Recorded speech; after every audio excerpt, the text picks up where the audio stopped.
Hi everyone, welcome to the Homebody Haven podcast. I'm your host Esprit, and this is a show all about love, but especially self-love. If you are watching here on YouTube, welcome. So happy to have you. Please make sure that you subscribe and leave comments throughout the episode if something resonates with you or if there's a point of conversation that you'd like to discuss further in other episodes. I'm always open to suggestions. And if you are listening on any of your favorite listening platforms, welcome as well. Thank you for listening. Please make sure that you subscribe and rate the show, preferably 5 stars, but whatever feels great for you. As I said before, my name is Esprit. I'm a somatic coach focusing on the concept of self-love and deepening your relationship with yourself in order to deepen your relationships with those around you. I'm also a stretch therapist and body worker here in the Charleston, South Carolina area. And I created this show because I feel like the conversation around self-love is not had properly enough. I think in our modern world, self-love has slowly shifted into a deep level of selfishness or even borderline, I'm not going to use the word, but narcissism. People love to use that word. But I think that we have equated self-love to being really selfish and focusing only on ourselves and forgetting that there are other people in the world, and we pour into ourselves so that we can pour into others, right? But I came up with the name from the space of finding a safe space in your home, right? Our bodies are our first home, and the same kind of comfort and snuggly warm feeling that we feel when we're curled up on the couch with a blanket and a good book or a movie is the same feeling we should be able to exist in just in our bodies when we're home or when we're outside in the world or we're around other people. And that is sort of my goal in life, is to create a really safe space within my body and encourage others to do the same, right? And so the concept of self-love dates back probably further than this, but at least we know as a concept from the ancient Greeks, right? It's the philia. I think that's how it's pronounced. Philly, the philauja. I don't know how to pronounce it in Greek, so I'm not going to. It is the love of self, right? So it is the idea that when we continuously and from a very rooted, calm, secure space pour into ourselves and find the qualities in ourselves that we love in other people, right? Kindness and compassion, humor, intelligent conversation, gentleness and care, grace, right? Forgiveness and trust.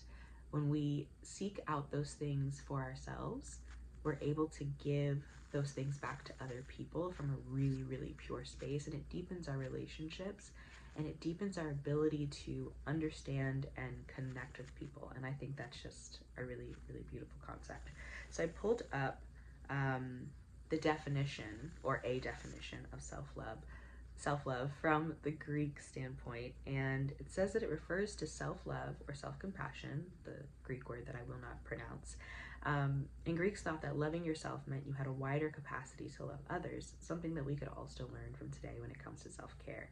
In fact, Aristotle is thought to have said, all friendly feelings for others are an extension of man's feelings for himself. And then it talks about when it goes too far into a negative space, then it becomes kind of obsessive self-love and can lead into selfishness and pushing people away, right?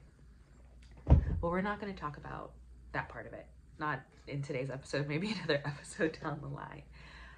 But I want to focus on that positive part of the definition, right? Loving ourselves so that we have a wider capacity to love other people.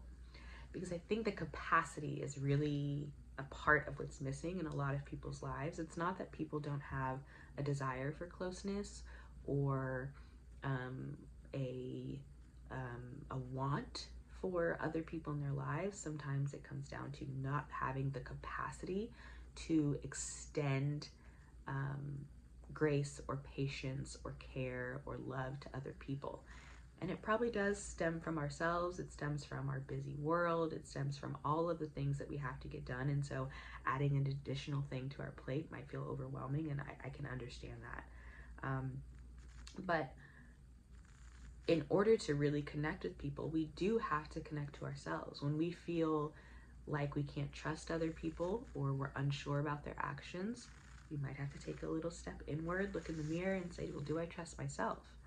You know, am I able to show up for myself confidently and set boundaries comfortably without being so concerned with how other people will take that boundary, or how other people will, if they'll understand what I'm trying to say, right? And over communicating, which, ding, ding, ding, I have had a history of over communicating my feelings because I want to be understood and seen, as we all do, but understanding that not everyone's going to have the capacity to see, understand, or hold you in a way that you should be able to do with yourself first.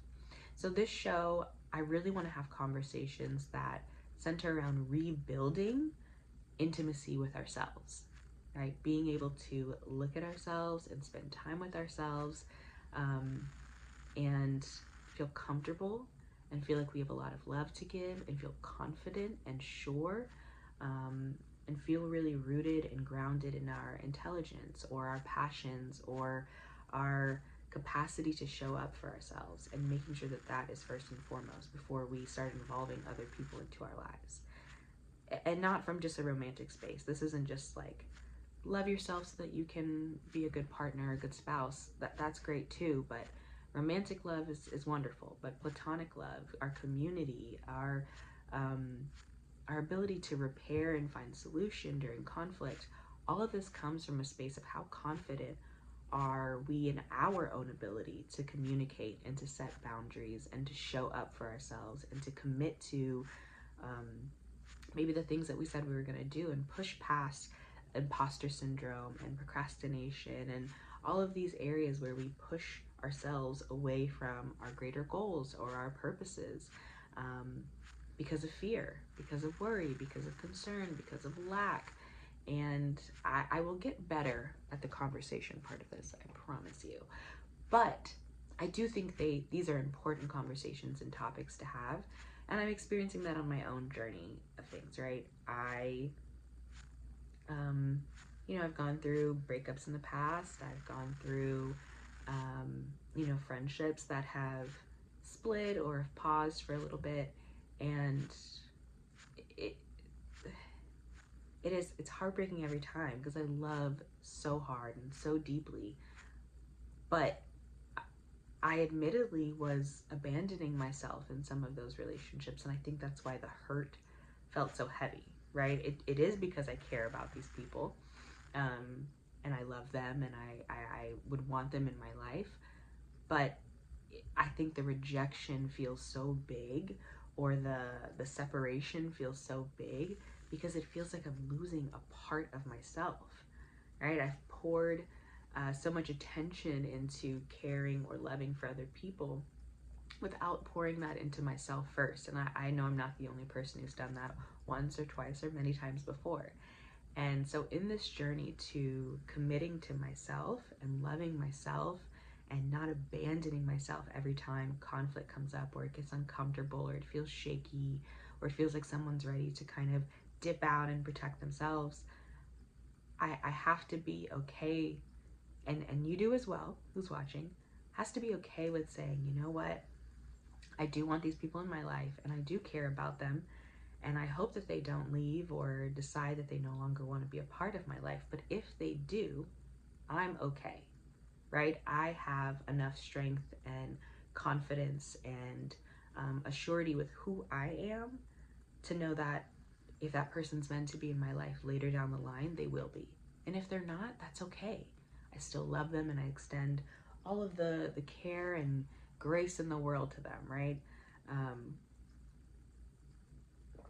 It's never about choosing yourself and doing so in a way that treats other people poorly. It's, I love myself enough to know that this dynamic may not be the healthiest thing for me right now. And so I will lovingly see you out the door. And that's what I need to get better at personally. But it comes from having enough comfort and safety in my own body and with myself to say I am my best company. right? I am my best friend. I am my best partner. I am my best lover. I am my best companion. And really, really sitting with that and believing it. Okay, I had a little bit of a tech issue, so I'm filming on a different device here. But I wanted to just close out the episode, and I want to thank you all for watching and taking the time to. And I want to thank you in advance for giving me lots of patience and grace, as we've talked about throughout the episode, just to get used to being back on camera, because it has been a while since I've filmed myself in this kind of style. And if there's any concept within love, communication, or relationships that you all are wanting to talk on, please leave it in the comments. Like I said before, I'm super open to suggestions. Make sure you subscribe, make sure you like this video, make sure you follow along on Instagram and TikTok and Facebook, all listed below in the description. And if you are interested in starting the process of being able to listen to your own body and notice your sensations and put that to experiences or questions or decisions that you're trying to make in your life, I have a digital workbook called Exploring the 5 Channels of Awareness. It's listed below in the description as well. It is on sale right now for $28, and it comes with different reflection prompts and journaling prompts based on the 5 channels of awareness, as well as 6 different guided meditations voiced by myself, where you can kind of drift off into bliss, recognizing the different areas of awareness in your body, in your mind, in your spirit, and ultimately starting the process of creating your own home body haven. Thank you all so much for watching or listening, and I'll see you in the next episode. Thank you. Bye-bye.